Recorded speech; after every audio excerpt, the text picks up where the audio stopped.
السلام علیکم ناظرین، you watching up front with Mona عالم۔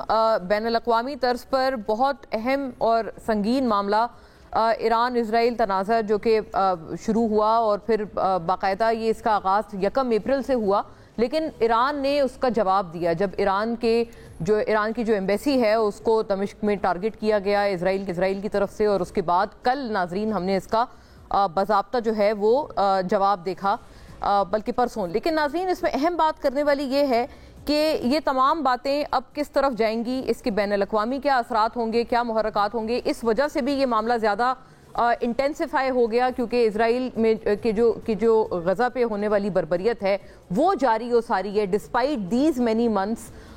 کسی کی طرف سے بھی کوئی جو ورلڈ سپر پاورز ہیں ان کی طرف سے کوئی ایز سچ، اقوام متحدہ کی طرف سے بھی کوئی ایز سچ اس کے اوپر اس کی روک تھام کے لیے یا ڈی ایسکیلیشن کے لیے کوئی خاطر خواہ قدم چونکہ نہیں اٹھایا گیا، جس کی وجہ سے یہ معاملہ جوں کا توں ہے، اور یہ جو بہت ایک انسانیت سے پرے بالکل ایک معاملہ ہے جو کہ اسرائیل مسلسل آگے بڑھا رہا ہے، اس کی وجہ سے بھی ناظرین یہ معاملہ زیادہ اہمیت کا حامل بنا، اور اس کو اس پہ نظر سے بھی دیکھا گیا۔ گویا یہ کہ ایران نے جو اٹیک کیا تھا وہ کاؤنٹر اٹیک کیا تھا۔ بہرحال اس کے حوالے سے ناظرین کچھ اہم چیزیں ہیں اور تفصیلات ہیں، یہ دیکھتے چلیے گا، اور ایک اور کانٹیکسٹ ساتھ ہی ہم لوگ ڈسکس کریں گے، وہ ہے جو سعودی ڈیلیگیشن انڈر سعودی فورن منسٹر توقع ہے آنے کو، اس کے آنے کے بعد بھی اور اس کے آنے کی وجہ سے بھی بہت سارے ایسے معاملات ہیں جس سے امیدیں لگا رکھی ہیں ریاست پاکستان نے۔ کیا وہ تمام تر امیدیں پوری ہوں گی سرمایہ کاری کو لے کر، معیشت کے سدھار کو لے کر؟ یہ بہت ضروری سوال ہے، اور کیا اس کے کچھ امپلیکیشنز ہماری فورن پالیسی کے اوپر بھی ہیں، کچھ فورن پالیسی کے اوپر بھی اس کے کچھ ڈائنامکس موجود ہوں گے یا نہیں، یہ بھی بہت ایک اہم سوال ہے۔ تمام معاملات پہ بات کرتے ہیں۔ دمشق میں ناظرین ایرانی قونصل پر اسرائیلی حملے کے جواب میں ایران کا اسرائیل پر حملہ، اور اس حوالے سے 1 اپریل کو دمشق میں مبینہ اسرائیلی فضائی حملے میں ایران کے 2 اعلیٰ کمانڈروں سمیت 7 اہلکار ہلاک ہوئے تھے۔ 13 اپریل ہفتے اور اتوار کی درمیانی شب کو ایران نے پہلی مرتبہ اپنی سرزمین سے اسرائیل پر براہ راست حملہ کیا۔ ایران کی جانب سے غیر معمولی براہ راست حملوں میں 300 سے زائد میزائل اور ڈرون داغے گئے۔ ایران نے 50% اہداف کو کامیابی سے نشانہ بنانے کا دعویٰ کیا ہے، جبکہ اسرائیل نے ایرانی حملوں کو ناکام قرار دیا ہے۔ 14 اپریل کو اسرائیل کی درخواست پر اقوام متحدہ سلامتی کونسل کا ہنگامی اجلاس بلایا گیا۔ اسرائیل کا ایران کے خلاف سخت اقدامات کا مطالبہ ہے۔ سلامتی کونسل اجلاس میں ایران اور اسرائیل کے ایک دوسرے پر الزامات۔ اجلاس میں اسرائیل کے سفیر نے ایران پر بین الاقوامی قوانین کی خلاف ورزی کا الزام لگایا، اور جبکہ اجلاس سے خطاب کرتے ہوئے ایران کے سفیر نے کہا کہ اسلامی جمہوریہ ایران اپنے دفاع کا بنیادی حق استعمال کر رہا ہے۔ چین کے سفیر ڈائبنگ نے شام میں ایران کے قونصل خانے پر پچھلے حملے کو شیطانی قرار دیا۔ روسی وزارت خارجہ نے کہا کہ بارہا خبردار کر چکے ہیں کہ خطے کے غیر حل شدہ تنازعات کشیدگی میں اضافے کا پیش خیمہ ہوں گے۔ اقوام متحدہ کے سیکریٹری جنرل کشیدگی کم کرنے پر زور دے رہے ہیں۔ بعد ازاں اقوام متحدہ کے سلامتی کونسل کا ہنگامی اجلاس رسمی کارروائی کے بعد ملتوی کر دیا گیا۔ امریکہ کے قومی سلامتی کونسل کے ترجمان کے بقول صدر بائیڈن کا موقف واضح ہے کہ اسرائیل کی سلامتی پر کوئی سمجھوتہ نہیں ہوگا۔ امریکہ اسرائیل کے عوام کے ساتھ کھڑا ہے اور ایران کی جانب سے لاحق خطرات کے مقابلے میں اسرائیل کا دفاع کرے گا۔ امریکہ کا یہ بھی موقف سامنے آیا کہ اسرائیل کے ایران کے خلاف جوابی کارروائی میں حصہ نہیں لیں گے۔ امریکہ کا اسرائیل کو ایران کے خلاف جوابی کارروائی سے گریز کا مشورہ۔ پاکستان کا کہنا ہے کہ ایران اور اسرائیل دونوں فریقین تحمل سے کام لیں، اور اس میں مزید جو بات اضافہ کرتے ہیں وہ ہے سعودی ڈیلیگیشن کی آمد کے حوالے سے۔ اس احوال سے بھی دیکھتے چلیے گا۔ سوال اٹھا رہے ہیں ناظرین کہ سعودی وزیر خارجہ کا جو دورہ پاکستان ہے وہ اہم کیوں ہوگا؟ اس حوالے سے بھی کچھ چیدہ نکات دیکھتے چلیے گا۔ پاکستان اور سعودی عرب کے درمیان اقتصادی اور توانائی کے شعبے میں تعاون کو فروغ دینے کے لیے سعودی وزیر خارجہ کی قیادت میں ایک وفد آج پیر کو پاکستان پہنچ رہا ہے۔ وفد میں سعودی وزیر برائے پانی، زراعت اور وزیر صنعت اور معدنی وسائل بھی شامل ہیں۔ سرمایہ کاری اور سعودی خصوصی کمیٹی کے سربراہ حصہ بھی ہوں گے۔ وزارت توانائی اور سعودی فنڈ برائے عمومی سرمایہ کاری کے سینئر حکام بھی وفد کا حصہ ہوں گے۔ پاکستان دفتر خارجہ کے مطابق اس دورے کا مقصد 2 طرفہ تعاون کو بڑھانے اور باہمی طور پر فائدہ مند اقتصادی شراکت داری کو مثبت تحریک دینا ہے۔ سعودی وفد کے صدر، وزیر اعظم، وزیر خارجہ اور ہم منصب وزراء، chief of army staff, SIFC کی ایپیکس کمیٹی سے ملاقاتیں متوقع ہیں۔ ناظرین ایک کافی طویل ایجنڈا ہے جو کہ دونوں اطراف سے موجود ہے.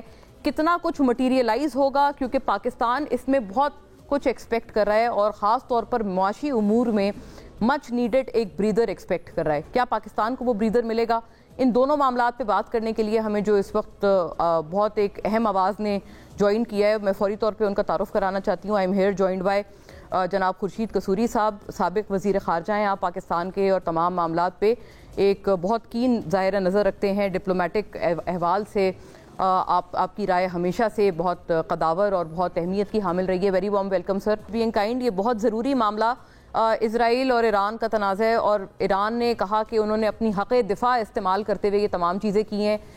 اسرائیل دوسری طرف کہہ رہا ہے کہ ہم نے تو وہ تمام جو ڈرونز تھے, میزائلز تھے, نیوٹرلائز کر دیے تھے while they were in the air. لیکن اس کے اور کیا آپ آگے گوئنگ فارورڈ امپلیکیشنز دیکھتے ہیں؟ معاملہ کہیں جا کے ڈی ایسکیلیٹ ہوگا یا ایسکیلیشن آپ فورسی کر رہے ہیں؟ دیکھیں اس قسم کی جو رپورٹنگ ہے نا, یہ اس کو کہتا ہوں فوگ آف وار. ابھی nobody knows anything.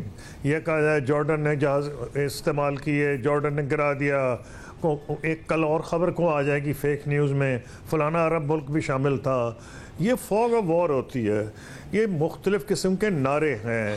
دو تین چیزیں بڑی obvious جو نظر آ رہی ہیں. ایک ریڈ لائن ایران نے کراس کی ہے, اور ریڈ لائن کراس یہ ٹھیک ہے کہ ابھی یہی خبر آ رہی ہے, ہمیں یہ نہیں پتا کہ ایکچولی اور کہاں کہاں ڈیمیج ہوا ہے. ایران تو کلیم نہیں کر سکتا, اسرائیل یہ کہہ رہا ہے کہ کوئی ڈیمیج نہیں ہوا بس فلانا ایئر فیلڈ. لیکن انٹرسٹنگلی اگر کوئی بھی ڈیمیج نہیں ہوا تو یہ کیسے ہوا کہ وہی ہوائی اڈا جس سے جہاز اڑے تھے, جنہوں نے حملہ کیا تھا, ان کی کونسولیٹ پہ, ان کی ایمبیسی کے اندر جو واقع ہے, وہی حملہ وہاں ہو گیا.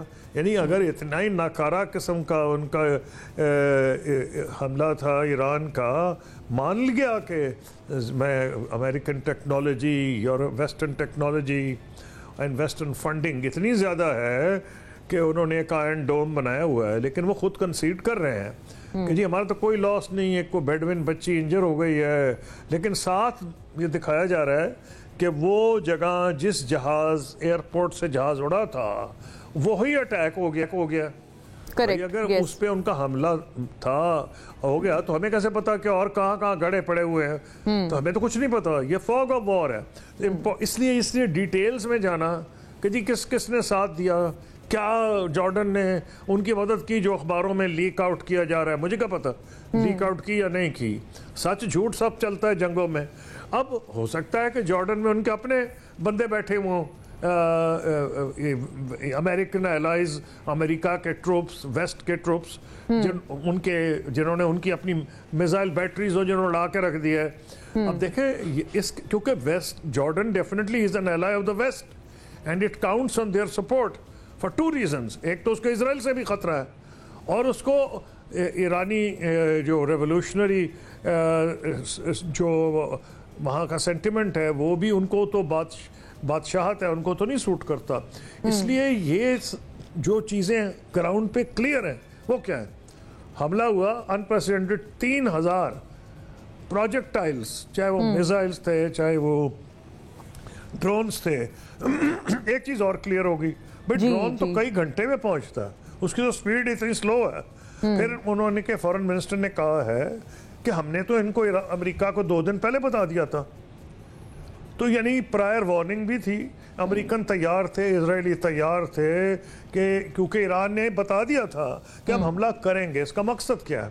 مقصد یہ ہے کہ ایران نہیں چاہ رہا تھا کہ اس چیز کو مزید بڑھایا جائے, کیونکہ ایران کو پتا ہے کہ اسرائیل کی ایڑی چوٹی کا زور لگا رہا ہے کہ کسی طریقے سے امریکہ اور ویسٹ کو ڈریگ کر لے اس میں, تاکہ یہ جنگ جو ہے اس کا کلر رنگ بدل جائے, یہ ٹوٹل اس کی ڈائمنشن ہی چینج ہو جائے. تو ایران تو نہیں چاہتا کہ امریکہ ویسٹ مزید نتھی ہو جائیں اسرائیل کے ساتھ. تو انہوں نے اس لیے امریکنوں کو پہلے بتا دیا تھا کہ ہم حملہ کریں گے, اور ساتھ اس سے یہ بھی لگ رہا ہے کہ کوئی یہ مقصد نہیں تھا کہ جس طرح دن دہاڑے قتل عام کر رہا ہے اسرائیل ان کا غزہ میں نہتے فلسطینیوں کا, لگ نہیں رہا کہ ایران کا یہ مقصد تھا. ان کا مقصد یہ تھا کہ ان کو ثابت کرنا کہ اگر آپ کریں گے ہمارے پاس کیپبلٹی ہے, اور آپ کا جتنا بھاری بھی یہ ڈوم ہو, اگر ہم اتنے زیادہ چاروں طرف سے میزائل برسا دیں اور ان ایکسپینسو ڈرونز بھی بھیج دیں، خرچہ تو اتنا ہی ہوگا نا جب شوٹ ڈاؤن کرتے ہیں، چاہے میزائل ہو، بیلسٹک میزائل ہو یا دوسری میزائل ہو، تو اس میں یا آرڈنری سا ڈرون ہو، تو اگر انہوں نے 1.5-2 ارب، کئی لوگوں کا خیال ہے کہ 1.5-2 ارب ڈالر ان کا خرچ ہو گیا کل اس کو حملے کو روکنے میں، تو Iran has served its purpose۔ میں یہ چاہتا ہوں کہ یہ اب آگے نہ بڑھے، کوئی بھی ہوش آدمی یہ نہیں چاہے گا، بالکل، کیونکہ فوکس رہنا چاہیے۔ اسرائیل نے جو ظلم کیا ہے وہاں ادھر غزہ میں، ہم نہیں چاہتے کہ سر کوئی ڈائیورژن تو آپ نہیں دیکھ رہے ہیں کہ یہ بھی ہو سکتا ہے کہ یہ معاملہ بالکل جیسے آپ نے صحیح بتایا، پری ایمپٹ کیا کہ آپ نہیں چاہتے کہ فوکس ہٹے اس بات سے، ڈائیورژن آئے، لیکن ایسا ڈائیورژن آنے کا امکان بھی خاطر خواہ اس میں ہے، کیونکہ برطانیہ نے، امریکہ نے بہت کھل کے اسرائیل کے دفاع میں وہ دونوں آئے ہیں۔ تو یہ بتائیے گا کہ ایسی ڈائیورژن کی آپ کتنی ایکسپیکٹیشن رکھتے ہیں کہ بالکل اس معاملے سے، ہیومینیٹیرین ایشو سے ہٹ کے ہم ایران کو سبق سکھانے کے اوپر جو تمام یہ سپر پاورز ہیں یہ لگ جائیں، یہ کتنا ممکن ہے؟ اینڈ اسی کنٹینیوٹی میں یہ بھی فرمائیے گا پاکستان کے لیے اور ظاہر ہے گلوبل ڈائنامکس کے لیے، فائنانسز اور اکنامکس کے لیے اس کی کیا امپلیکیشنز آپ دیکھتے ہیں؟ دیکھیے پہلی بات تو یہ ہے امریکہ کیا چاہتا ہے، فرگیٹ اباؤٹ امریکہ کی اپنی آپ موٹیوز دیکھ رہے ہیں۔ امریکہ کیا چاہتا ہے؟ آلریڈی چائنا کے ساتھ پھنسا ہوا ہے ساؤتھ چائنا سی میں، سب سے بڑھ کے وہ یوکرین میں پھنسا ہوا ہے، اور یوکرین میں یہ خطرہ ہے کہ اب کے روس کے کاؤنٹر offensive آئے گا، اور اب کے جب انہوں نے حملہ کیا رشینز نے، تو خبریں یہ ہیں کہ یہ بھی فوگ آف وار ہو سکتا ہے، لیکن جو خبریں ویسٹ سے آ رہی ہیں وہ یہ ہیں کہ ویپنز ہی نہیں تھے ان کے پاس، یوکرینینز کے پاس، یعنی امریکہ اور ویسٹ سے اتنے ویپنز نہیں مل رہے تھے، تو ان کا فوکس تو وہاں ہے۔ پریزیڈنٹ بائیڈن روز کہہ رہے ہیں کہ آپ ہمیں کانگریس کو کہ اسرائیل کو اور اس کو یوکرین کے لیے فنڈز منظور کریں، تو ان کی پرائم فوکس اس وقت ہے یوکرین وار، ویسٹ کو اکٹھا رکھنا، کیونکہ اسرائیل کے اوپر یہ جو فلسطین کا معاملہ ہے اس میں تو ویسٹرن پبلک اوپینین بہت سخت مخالف ہے امریکن پالیسیز کے، ڈیموکریٹک پارٹی کے اپنے ممبرز پریزیڈنٹ بائیڈن کی پالیسی کے مخالفت کر رہے ہیں، تو یہ ایسا ایشو نہیں ہے جس پہ ان کو کوئی بہت زبردست سپورٹ بائیڈن کو ملے گی، بلکہ بائیڈن کے تو الیکشن کے چانسز خطرے میں پڑ رہے ہیں۔ اس لیے لگ یہ رہا ہے کہ وہ نہیں یہ چاہیں گے کہ وہ اپنے ہی الیکٹرل چانسز کو تباہ کر لیں، تو اس لیے انہوں نے کہا دیا تمہاری کمال کی وکٹری ہو گئی، 99% تم نے گرا لیا۔ آج ٹامس فریڈمن نے لکھا تھا، normally rights a very balanced article, آج انہوں نے ایسا پل باندھے ہیں تعریفوں کے کہ کمال کر دیا، ڈرون سسٹم نے، امریکہ نے، ویسٹ نے، اسرائیل نے مل کے ان کے 99% ختم کر دیا۔ لیکن باٹم لائن کیا تھی کہ اسرائیل کی وکٹری ہو گئی، اب اس کو بس کرنا چاہیے۔ یہی پریزیڈنٹ بائیڈن نے کہا ہے کہ بھئی آپ کو وکٹری ہوگی، بس کریں ہم۔ یہ اچھی بات ہے، یہ اچھی بات ہے کہ چلیں ان کے اپنے انٹرسٹ کے لیے ہی صحیح، لیکن آپ سمجھتے ہیں کہ وہ اس ایشو کو آگے خود بھی نہیں بڑھانا چاہتے ہیں۔ And sir what about the implications for Pakistan? اس کی پاکستان کے بھی حوالے سے سر امپلیکیشنز کی بات کی جا رہی تھی، اور اس میں ایک اور اضافہ فرمائیے گا۔ دلچسپ بات یہ ہے کہ اس بہت انٹرسٹنگ سینیریو میں اور اس طرح کی گہما گہمی میں جو سعودی فورن منسٹر ہیں وہ ایک لیڈ کرتے ہوئے وفد لا رہے ہیں پاکستان اس میں بہت کچھ ایکسپیکٹ کر رہا ہے، بالخصوص سرمایہ کاری اور معیشت کے حوالے سے۔ کیا پاکستان کی توقعات پوری ہوں گی، اور کیا دیکھتے ہیں آپ کو کہ کس طرح سے اس ٹرپ کو لے کر جو ہے پاکستان کو چلنا چاہیے، کیا ہینڈلنگ ہونی چاہیے ہماری طرف سے؟ چلے پہلے تو پاکستان کی توقعات کی بات کر لیں۔ یہ بات یہ ہے کہ سعودی عرب ہو، یو اے ای ہو، قطر ہو، پاکستان سے بہتر ان کو انویسٹمنٹ ڈیسٹینیشن کم ملے گی۔ بدنصیبی یہ ہے کہ ہم نے اتنی ہماری لیک آف کیپیسٹی ہے کہ وہ آ کے کہہ جاتے ہیں۔ جب پرائم منسٹر عمران خان صاحب تھے تو مجھے اچھی طرح یاد ہے، وہ کبھی منظر بھول نہیں سکتا کہ کراؤن پرنس محمد بن سلمان کھڑے ہوئے ہیں اور وہ کہہ رہے ہیں پرائم منسٹر پاکستان کو کہ مجھے اپنا سفیر سمجھیں in Saudi Arabia. yes, very meaningful words۔ ہماری بدنصیبی ہے کہ زیرو ہم نے ہوم ورک کیا، کیپیسٹی زیرو۔ بھئی وہ انویسٹ کرنا چاہ رہے ہیں، آپ کوئی پروجیکٹس لائیں جن کی فیزیبلٹی پراپرلی بنی ہوئی ہو، تھرڈ پارٹی اوتھینٹیکیشن ہو، تو جب آپ کریں گے یہ نہیں آپ کو تو سعودی عربیہ ڈیفینیٹلی آپ کی مدد کرنا چاہ رہا ہے, کیوں نہ وہ انویسٹ کرے پاکستان میں. 25 کروڑ کا یہ ملک ہے, لوگ ان کے حق میں ہیں, ان کی انویسٹمنٹ کو خطرہ کوئی نہیں. صحیح بات تو چاہیں گے, لیکن یہ آپ کی نالائکی, ہماری نالائکی ہے سب کی, کہ ہم نے کوئی, حالانکہ وہ کئی دفعہ کہہ چکے ہیں, پہلے ان کا 25 بلین ہم لگائیں گے, اب انہوں نے کہا یہ جو 5 بلین اس ٹوٹل پیکج کا حصہ ہے. تو میں کہنے کی کوشش کر رہا ہوں کہ سعودی, اور یہ جو وزٹ ہے is not related to attack by Iran on Israel. Of course, کیونکہ یہ پہلے تھے جو آرمی چیف گئے, اس کے بعد پرائم منسٹر گئے ان کو ملنے کے لیے, کراؤن پرنس محمد بن سلمان کو, وہاں وعدہ کیا, وہاں اعلان کیا گیا, یہ اس کی فالو اپ میں آ رہے ہیں. سر ایک آخری بات قصوری صاحب میں آپ سے پوچھنا, جی سر, بس کی inclusion is more meaningful in the light of recent developments between Iran and Israel. لیکن let's not run away wildly with ideas. یہ وزٹ پہلے سے پلان ہوئی تھی. صحیح بات ہے, yes of course, یہ تو اس سے پہلے کا پلانڈ وزٹ ہے. اور سر یہ اس میں آخری بات یہ بھی فرمائیے گا کہ اب ظاہر ہے ایک بالکل مختلف قسم کی گورنمنٹ ہے, بالکل مختلف لوگ ہیں, پارٹی ہے. شہباز شریف صاحب سٹیئرنگ سیٹ پر ہیں ایز دا پرائم منسٹر. 2019 کا جب آپ نے بڑے میننگ فل ورڈز کا حوالہ دیا کراؤن پرنس کے, اس وقت پرائم منسٹر خان صاحب تھے. یہ جو ایک ٹرانزیشن ہے, بہت بڑا ٹرانزیشن ہے پاکستان کے لیے, اس کو, یہ آپ کو کیا لگتا ہے, یہ اس الائنس کے ساتھ, یہ جو پاک سعودی الائنس ہے, اس کے لیے یہ اس ٹرانزیشن کے ان پاکستان کے, اب یہ پی ایم ایل این کی گورنمنٹ ہے, پہلے پی ٹی آئی کی تھی, یہ کیا معنی رکھے گا؟ ان کو کوئی اس سے واسطہ نہیں. جو قطر, یو اے ای, سعودی عربیہ, وہ پاکستان کے دوست ہیں اور وہ پاکستان میں انویسٹمنٹ کرنا چاہتے ہیں. ہم اتنے نالائق ہیں, ہماری گورنمنٹس اتنی نالائق ہیں کہ ہم کوئی پروجیکٹ بنا کے دے نہیں سکتے.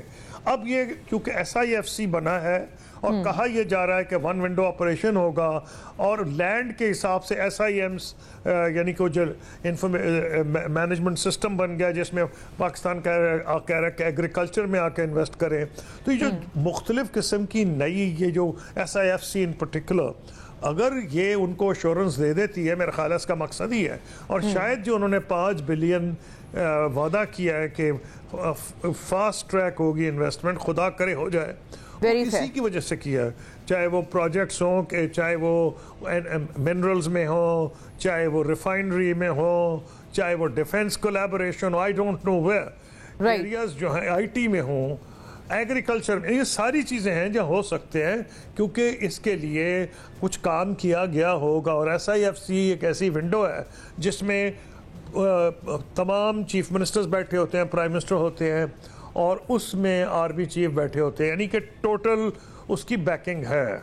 اس لیے ان ممالک کو شاید کانفیڈنس ہے کہ ماضی کے برخلاف جس کی مرضی حکومت ہو, شاید پروجیکٹ اب اگر پاس ہوگا تو وہ الٹیمیٹلی ریئلائز بھی ہو جائے گا. Very fair sir, thank you for your time and thank you for speaking to us. ناظرین, جناب خورشید قصوری نے بڑے اپنے ویلیوبل ریمارکس کے ساتھ اس سیگمنٹ کو نوازا, اور بہت اہم بات ہے کہ سعودی عربیہ تو بہت ولنگ ہے, لیکن پاکستان کو بھی پھر اسی طرح سے ریسیپریکیٹ کرنا چاہیے. آفٹر اے بریک ہمارے ساتھ سیاسی جو ہمارے مہمان ہیں وہ تشریف فرما ہوں گے. اسٹے ود اس.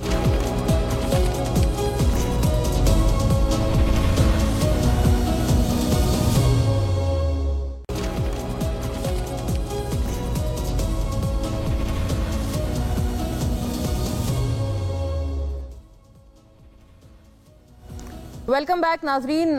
سیاسی طور پر ذرا اپنی گفتگو کو اورینٹ کر لیتے ہیں, کیونکہ سعودی عرب سے بہت ضروری وفد پاکستان جو ہے وہ آ رہا ہے, بہت اہم ایجنڈا لے کر آ رہا ہے, لیکن ایسے میں جو پولیٹیکل نوائز ہے اس کو اگنور نہیں کیا جا سکتا. کیا بہتر نہ ہوتا کہ اگر اس سیاسی گرما گرمی میں, اس کشیدگی میں کچھ ٹھہراؤ ہوتا, کچھ کمی ہوتی, اور گورنمنٹ کیوں یہ چیز سولو نہیں کر پا رہی ہے؟ پاکستان تحریک انصاف تو اپنے سارے آپشنز جو بھی اپوزیشن کے لحاظ سے ہیں وہ تو ایک کافی ایک اگریسو سٹینڈز بھی رکھے ہوئے ہیں, باقاعدہ الائنس بھی بن گیا ہے. اس الائنس کی کیا مستقبل ہوگا؟ فارم 45 اور 47 کا جو تنازع ہے وہ کیا صرف پی ٹی آئی تک محدود ہے, یا پھر حکومت میں بھی اس کی جو آوازیں گونج رہی ہیں, کئی لوگوں کے بیانات آ رہے ہیں, اس میں بھی کچھ اس کا جو اثر و رسوخ ہے اس فارم 45 اور 47 کے کانفلکٹ کا وہ پایا جاتا ہے؟ تمام معاملات پہ بات کرنے کے لیے دو بہت معزز حضرات موجود ہیں جو کہ اپنے اپنے اعتراف سے ایک بہت ہارسز ماؤتھ کی اہمیت رکھتے ہیں. رانا احسان افضل صاحب مجھے جوائن کرتے ہیں یہاں پاکستان مسلم لیگ نون سے. اسٹالورٹ ہیں آپ اپنی جماعت کے اور coordinator to the prime minister. Welcome Rana صاحب, thank you for gracing the show. جناب شیر افضل مروت صاحب ناظرین, بڑے بلند اور دبنگ رہنما پاکستان تحریک انصاف کے, سینئر نائب صدر بھی پی ٹی آئی کے, ہمیں جوائن کرتے ہیں تمام تر باتوں پہ پی ٹی آئی کے موقف کے ساتھ. آپ کو بھی ویری وارم ویلکم. بات کا آغاز میں آپ سے ہی کروں گی, بلکہ مروت صاحب آپ یہ بتائیں کہ یہ جو تمام معاملہ ہے, آپ پہلے یاد ہوگا آپ کو, اس ٹائم آپ خیر پی ٹی آئی میں نہیں تھے, لیکن یہ کہ اس وقت جب یہ پی ڈی ایم بنی تھی آپ سارے کہتے تھے ملک ترقی کر رہا ہے, کیا یہ شور مچا رہے ہیں, یہ ہلڑ بازی ہو رہی ہے, آپ ملک کی مفاد کے پیچھے پڑ گئے ہیں ہاتھ دھو کے. کیا یہ اگر تنقید اب آپ کی طرف یہ لوگ کریں تو وہ غلط نہیں ہوگا کہ سعودی وفد آ رہا ہے اور ملک میں بہت کچھ ہو رہا ہے, کانفلکٹ دیکھیں بین الاقوامی کیا کیا ہو رہا ہے, اور آپ لوگ ایک الگ ہی اپنے فارم 45 اور 47 کی لڑائی پہ نکلے ہوئے؟ پہلی تو میں تھوڑی سی تصحیح کر دوں, میں اس وقت بھی پی ٹی آئی میں تھا. آپ پی ٹی آئی میں تھے؟ ہاں, میں 2017 میں پی ٹی آئی میں. ہاں, پھر تو آپ ہوئے پھر. اور البتہ اس طرح جانے پہچانے نہیں تھے. جہاں تک موجودہ ملکی حالات اور جو ریجنل حالات کی بات آپ نے کی, بات یہ ہے کہ یہ جو تازہ ترین ڈیولپمنٹس ہیں پڑوس میں اور خطے میں, وہ شاید ہی ہمارے اندرونی سیاست پہ یا گرما گرمی پہ اثر انداز ہو سکے, کیونکہ فارم 47 کا جھگڑا جو ہے وہ تب تک حل نہیں ہونے والا ہے جب تک اس کی جانچ پڑتال نہ ہو, اس دعوے کی, اس الزام کی, اور جب تک خان صاحب اندر ہیں. تسلسل ہے اسی پالیسی کی جو پی ڈی ایم کی حکومت نے رجیم چینج کے بعد انان اقتدار سنبھالنے کے بعد شروع کی تھی, اور آج بھی ہماری پوزیشن جو ہے بدستور ہم لوز کرتے جا رہے ہیں ان کے ہاتھوں. فارم 47 کے بعد آپ نے دیکھا کہ کس طرح ریزرو سیٹیں جو ہیں آتیائی گئی, یعنی کہ جن لوگوں نے ووٹ دیا تھا پاکستان تحریک انصاف کے نمائندوں کو ایوان میں بھیجنے کا, الیکشن کمیشن نے نادر شاہی فیصلہ صادر کر دیا کہ جی جو پی ٹی آئی کے ووٹ سے ریزرو سیٹیں بنتی ہیں وہ نون کو دے دیں. وہ جے یو آئی نون کو, ہاں جے سب کو ملی ہیں نہیں, لیکن یہ سیٹیں ریزرو سیٹوں کا فلسفہ ڈیفرنٹ ہے. ریزرو سیٹیں اس پارٹی کی ہوتی ہے جس پارٹی کے لیے لوگ ووٹ ڈالتے ہیں.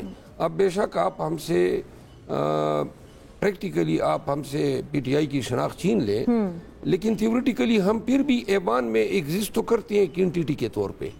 تو لہذا جو انٹیٹی تھی اس سے آپ نے کہا کہ جی آپ اس کی بھی حقدار نہیں ہے. پھر آپ نے بعد میں یہ دیکھا کہ ہماری شاید ریموٹلی ہم یہ ایکسپیکٹ کر رہے تھے کہ اگر یہ مفاہمت کی طرف جاتے ہیں یا تھوڑا سا جو ہے, کون جاتے ہیں, گورنمنٹ جاتے ہیں؟ گورنمنٹ. دیکھیں گورنمنٹ کو یہ اندازہ ہوا کہ جب 9 فروری کو انہوں نے فارم 47 کے نام پہ مینڈیٹ چوری کیا, تو اس وقت انہوں نے بات کو کول یعنی ٹھنڈا کرنے کے لیے کہ یہ چیزیں جو ہیں صورت کے ساتھ ٹھنڈی پڑ جائے, اور ریئیکشن شاید میں یہ کہنے میں عقب جانب ہوں کہ 9 فروری کو وہ ریئیکشن نہیں دیا گیا جس کے ذریعے ہم 47 کو اس طرح نہ ایشو ہونے دیتے. میرے اپنے حلقے میں مجھے 4 بجے تک توقع تھی کہ مجھے نتیجہ دے دیں گے. اچھا, 10 بجے پتہ چلا کہ جو اطلاع آئی کہ جی وہ چینج ہو رہی ہے. میں وہاں پہ گیا ہوں, تقریباً لگ بھگ 10,000 لوگ تھے میرے ساتھ, اور میں نے ویڈیو کال دی کہ جتنے لوگ ہیں پہنچ جائیں. اچھا, اب وہاں میں گیا, اس کے نتیجے میں آپ کو لگتا ہے کہ آپ جیت پائے؟ نہیں, الیکشن میں نے لڑا ہے, میری پارٹی نے لڑا ہے, اس پہ ہمارے سٹیکس انوالو ہیں, اس میں ہماری عزت انوالو ہیں, لوگوں کا مینڈیٹ انوالو ہیں. ریٹرننگ افسر کی کیا مجال کہ وہ میرا نتیجہ چینج کرتا. ٹھیک ہے, میں سمجھ گئی, یہ کرنا چاہیے تھا. اور میں اسی نیت سے اندر گیا کہ اگر یہ نتیجہ نہیں دے گا تو میں بالکل آج یہ اقرار کرتا ہوں کہ پھر شاید میں آرام سے باہر نہ آتا. یہ آپ نے بہت ایسے بڑی بات کر دی. کیا بڑی بات ہو, اس کے آگے کس نے حق دیا ہے کہ میرا نتیجہ چوری کرے؟ یعنی مطلب یہ ہے لوگوں نے مجھے ووٹ دیا ہے, ریٹرننگ افسر کون ہوتا ہے میرا نتیجہ؟ میں آگے لے جاتی ہوں معاملہ. رانا صاحب کافی انہوں نے بات سنی بھی ہے. رانا صاحب, یہ اختلاف کیا صرف پی ٹی آئی کا ہے کیا رانا ثناء اللہ صاحب اور اس طرح کی جو بہت اہم آوازیں ہیں پاکستان مسلم لیگ نون سے، گورنمنٹ اپنے آپ کو ڈیٹیچ کر سکتی ہے ان آوازوں سے جو خود یہ کہتے ہیں کہ ہمارے خلاف ہوئی ہے دراصل دھاندلی؟ بسم اللہ الرحمن الرحیم. بہت شکریہ مونا. دیکھیں ہمارا سٹانس تو اس پہ بڑا کلیئر ہے، پارٹی کا بھی اور گورنمنٹ کا بھی، کہ اگر ہماری پارٹی کے بھی لوگوں کو کسی کو اعتراض ہے الیکشن کے رزلٹ سے، وہ سمجھتے ہیں کہ کوئی فارم 47 45 کا معاملہ ہے یا کوئی اور بھی معاملہ، جو بھی معاملہ ہے الیکشن سے ریلیٹڈ، کوئی بے ضابطیاں ہیں، تو اس کا جو حل ہے وہ عدالتوں میں ہے، وہ الیکشن ٹریبیونلز میں ہے.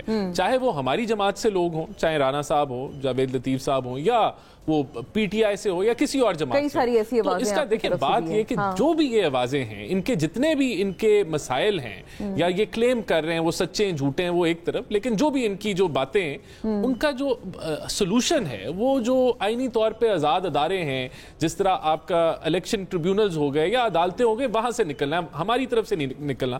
ہماری ان کو یہ بڑی کلیئر کٹ جو ہے وہ دعوت ہے کہ آپ اسمبلی میں آئیں، اسمبلی میں ہم الیکشن کے اوپر کمیٹی بنا دیتے ہیں، وہاں سے بات چیت نکلے گی، وہاں سے سلوشن نکلے گا. آپ کمیٹی بنانے کو تیار ہیں؟ نہیں، بالکل اس کے اوپر بنائی جا سکتی ہے الیکشن کے اوپر کمیٹی. یہ تو بہت اچھی تجویز ہے. دیکھیں آپ نے بھی بنائی تھی پرویز خٹک صاحب کی. میں بات مکمل کرنا چاہتا ہوں. آپ نے بات کی کہ ابھی سعودی انویسٹمنٹ کے آنے کے امکانات ہیں، بڑا ہائی لیول ڈیلیگیشن آ رہا ہے، اور یہ میرے خیال سے 2019 میں ایم بی ایس آئے تھے، اس کے بعد یہ ہائیسٹ لیول کا ڈیلیگیشن ہے جس میں فارن منسٹر آ رہے ہیں سعودی عربیہ کے.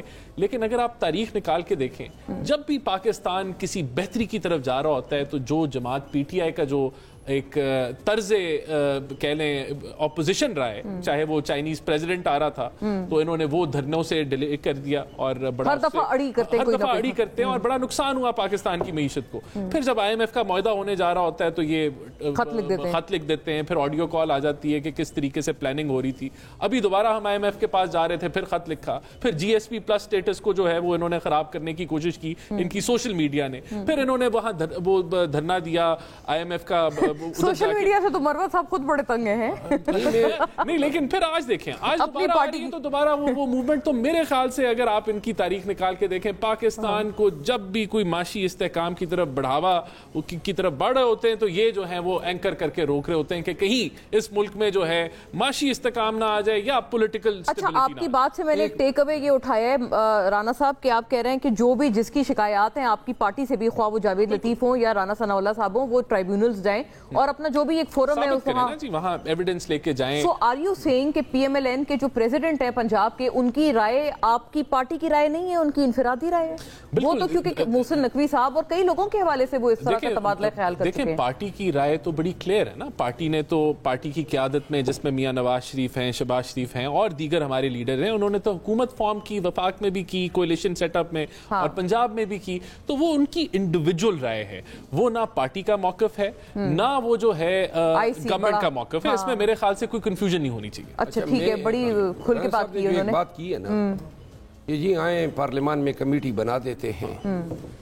اس کی ایک میں مثال دے دیتا ہوں. گھر میں اگر آپ کے چور یا ڈاکو آ جائے اور سامان سمیٹ لیں، زیور سمیٹ لیں، پیسے سمیٹ لیں، کرسیاں، فرنیچر، الیکٹرانکس، اور پھر جناب باہر جا کے وہ آپ کو اطلاع کر دے کہ آئیں جی اب اس میں سے تھوڑا سا آپ لے لیں، یعنی کہ کس طرح ان کے پاس وہ جو کمیٹی میں ہمارے ساتھ بیٹھیں گے وہ خود انہی چوری شدہ اشیاء پر مشتمل لوگ ہوں گے. کون ہوں گے؟ فارم 47 والے. میں آپ کو اگر 17 تو ان کے ایمینے ہیں پورے. نہیں سر، میں ایک منٹ جی، 17 تو ان کے سارے ایمینیز ہیں. 17 اور بنا دیے 17. یہ 17 بھی کیوں کہتے ہیں؟ کہتے ہیں کوئی بھی نہیں ہے. نہیں کوئی اگر نہ 17 کا آپ نے تکلف کیوں رکھا ہوا ہے حضرات؟ وہ بھی جانے دیں حضرات. کہنا ہی ہے نا. دیکھیں قوم نے تھوڑا بہت جو ہے وہ آپ کو آپ بھی ضمنی الیکشن میں میرا خیال ہے کہ آپ کو انشاءاللہ پتہ چل جائے گا کہ مینڈیٹ چوری کی واردات نے آپ کو کہاں سے کہاں پہنچا دیا. یہی تو وجہ تھی کہ میاں نواز شریف صاحب جو ہیں وہ وزیر اعظم نہیں بن رہے تھے کہ جو رئی صحیح ساکھ ہیں وہ بھی جو ہیں ستیہ ناس ہو جائے گا اگر میں پرائم منسٹر بنا. اچھا یہ ریزن تھا جو یہ وہ تو کہتے تھے ہمیں کلیئر میجورٹی چاہیے. آج ان کی یہ بات سن کے میں ایک پیشن گوئی کر رہا ہوں. اچھا یہ جو رانا ثناء اللہ صاحب کی بات کی نا آپ نے اور جو انہوں نے جواب دیا، حالات واقعات اب یہ سجیسٹ کر رہے ہیں کہ رانا صاحب کے دن جو ہے نا پی ایم ایل این میں گنے جا چکے ہیں. ارے آپ کے پاس آ رہے ہیں؟ نہیں, ہمارے پاس تو شاید یہ تو بہت بڑی پیشن گوئی ہے. لیکن ہماری جماعت میں انڈیپینڈنٹ رائے کا اظہار کرنے کی آزادی ہے. ہماری جماعت آپ کی جماعت میں نہیں ہے مروت صاحب, کیونکہ آپ کی جماعت میں تو آپ کے اوپر کئی دفعہ اس طرح کے حملے ہوتے ہیں. میں نے اظہار آزادی ایکسرسائز کیا ہے نا. یہ نہ ہو کہ آپ ان کی طرف جا رہے ہو, یہی پیشن گوئی اگر رانا صاحب آپ کے حوالے سے کر دیں. ہم تو اپنی تمام کشتیاں جلا چکے ہیں, کیونکہ جو ہم بول چکے ہیں, اور جو دیکھیں عظمہ بخاری صاحبہ کی طرح نہیں ہوں نا کہ 5 سال بعد یا 10 سال بعد لوگ مجھے وہی ویڈیو میرے دکھائیں جس میں میں نے میاں صاحب. آپ کی طرف بھی تو بہت سارے ایسے لوگ ہیں نا. عمر ایوب صاحب ابھی آپ کی پارٹی میں آئی تھنک سب سے قداور شخصیت ہیں تمام آپ کی لیڈرشپ میں, ان کی ساری پارٹیوں سے ہو کے آئے ہیں وہ. نہیں وہ ٹھیک ہے, ایسے سیاستدان ہیں ہمارے ساتھ پارٹی میں. ہاں تو آپ ان کو پھر نہیں, لیکن میں ان لوگوں میں شاید نہیں ہوں جو آپ کو لگتا ہے وہ لوگ آپ کی طرف بھی ہوں تو تب بھی وہ پرابلمٹک ہیں, ان کی طرف ہوں تب بھی پرابلمٹک ہیں. نہیں, میں یہ عرض کر رہا ہوں کہ میں کم از کم یہ افورڈ ہی نہیں کر سکتا ہوں کہ آج یا کل یا جو میاں صاحب بان کے حوالے سے جو زبان میں نے استعمال کی ہیں, یہ زبان یہ الفاظ مجھے ان کے ساتھ بیٹھنے کی اجازت ہی نہیں دے سکتے ہیں. ایکچولی بات یہ رانا صاحب وہ ٹھیک ہے, وہ کہہ رہے ہیں کہ جس طرح کے آپ کہہ رہے ہیں جتنی شدت کے جو بیانات اور جتنے شدید بیانات آئے ہیں, ایک اور پیشن گوئی کہ انہوں نے رانا ثناء اللہ صاحب کے حوالے سے کی, آپ نے سن لی.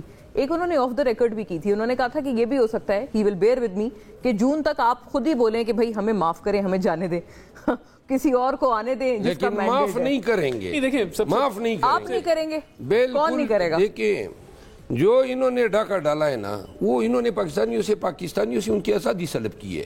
کس طرح آپ آئین کو اس طرح پامال کر سکتے ہیں کہ فارم 47 کو آپ جو ہیں. رانا صاحب دیکھیں 2-3 چیزیں میں کہہ دوں. ایک تو دیکھیں رانا ثناء اللہ ہماری پارٹی کے سینئر ترین لیڈرز میں سے ہیں, اور وہ بیان چینج کر رہے ہیں. نہیں میں بالکل بھی نہیں. ان کی انڈیویجول رائے جو بھی ہے وہ اپنا اس کا اظہار کرے. پارٹی کا موقف میں نے آپ کو بتا دیا, اور گورنمنٹ کا موقف جو ہے وہ اس کو ایکسیپٹ نہیں کرتا. لیکن ان کی اپنی رائے, ہماری جماعت میں آزادی رائے بہت سارے لوگوں کی ہوتی ہے, بہت سارے لوگ جو ہیں وہ اگری نہیں کرتے فیصلوں سے, اس کا اظہار بھی کرتے ہیں. خیر بہرحال یہ ایک علیحدہ سبجیکٹ ہو گیا. پارلیمنٹ کے اوپر انہوں نے بات کی. دیکھیں پارلیمنٹ سب سے ہائیسٹ فورم ہے ڈیبیٹ کے لیے, وہاں کوئی میری آپ کی نہیں چلنی. پارلیمنٹ کے فورم سے اس ملک کے مسائل ہیں, اس ملک کے مسائل کا حل سڑکوں پہ گلیوں میں محلوں میں نہیں ہے, وہ پارلیمنٹ کے تھرو ہونا ہے. تو ہمیں, لیکن یہ بھی میں ان کا قصور نہیں ہے. دیکھیں ان کی جماعت نے کبھی پارلیمنٹ کو وہ رسپیکٹ ہی نہیں دی کہ یہ سمجھیں کہ وہاں سے جو ہے وہ مسائل کا حل.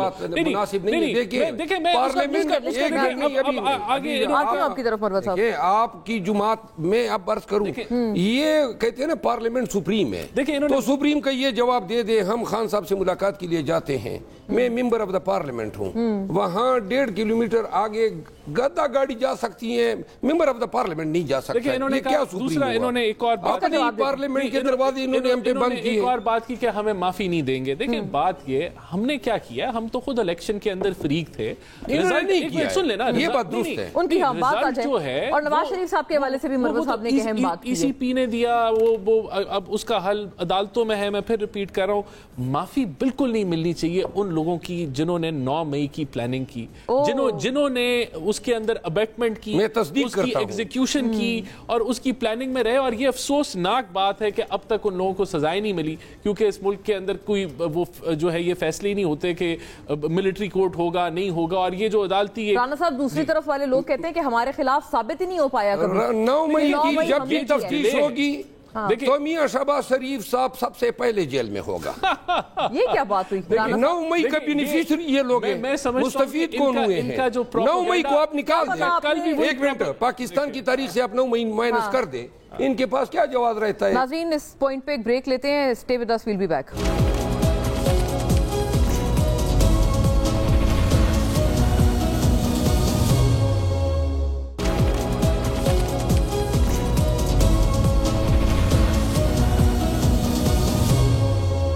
ویلکم بیک ناظرین, وہیں سے بات کو آگے بڑھاتی ہوں. جی آپ لوگ مایوس ہیں, ایک مایوسی فیل کی جا رہی ہے آپ کی پارٹی کی طرف سے.